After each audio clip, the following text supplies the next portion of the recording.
Today's the 13th day of Advent, and our story is Ruth. After the Israelites have settled in the Promised Land, there's a famine in Judah, and so Naomi and her husband Elimelech move to the land of Moab, where their two sons marry Moabite women, Orpah and Ruth. And then all three of the men die, and so the three widows are left quite vulnerable, and Naomi decides she's going to move back to Judah, back to Bethlehem, where she's from. And she tells her two daughters-in-law that they are to go back to be with their families.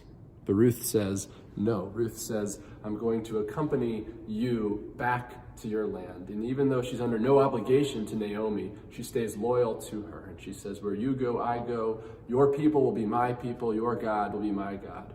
And this is the first of three acts of incredible loving kindness that Ruth is remembered for. And so she accompanies Naomi back to Bethlehem, where they're quite poor because even though Elimelech has land inheritance, Naomi has no claim to it as a woman, and they need a male redeemer from his family to help them acquire the land. And so before we get to that part, they need to eat right now. And so Ruth goes and gleans in the fields of Boaz. And so she goes in behind the harvesters looking for grain that is left over. It would be a vulnerable and dangerous sort of job, and also one of great shame. And she's essentially begging for food, and yet she willingly does it because such is her love for her mother-in-law, Naomi. And then Boaz and her meet, and Boaz being a close relative of Naomi's former husband, Boaz agrees that he'll marry Ruth in order to redeem this land for Naomi and thus restore her social standing and her ability to live and thrive. And Ruth willingly agrees to do this because, again, such is her love for her mother-in-law. Under no obligation to do anything, she willingly marries her relative Boaz so that they could be cared for.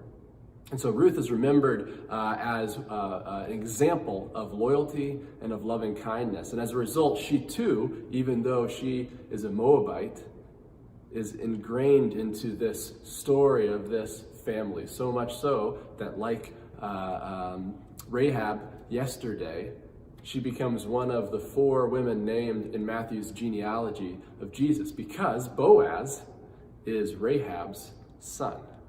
And so we move from Rahab to Boaz and Ruth.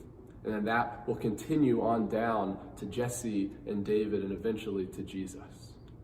And so Ruth is our example today of what extreme loyalty and loving kindness looks like, which I think we all can agree is a wonderful example to lift up and name. Remember that you are loved, and God's peace be with you.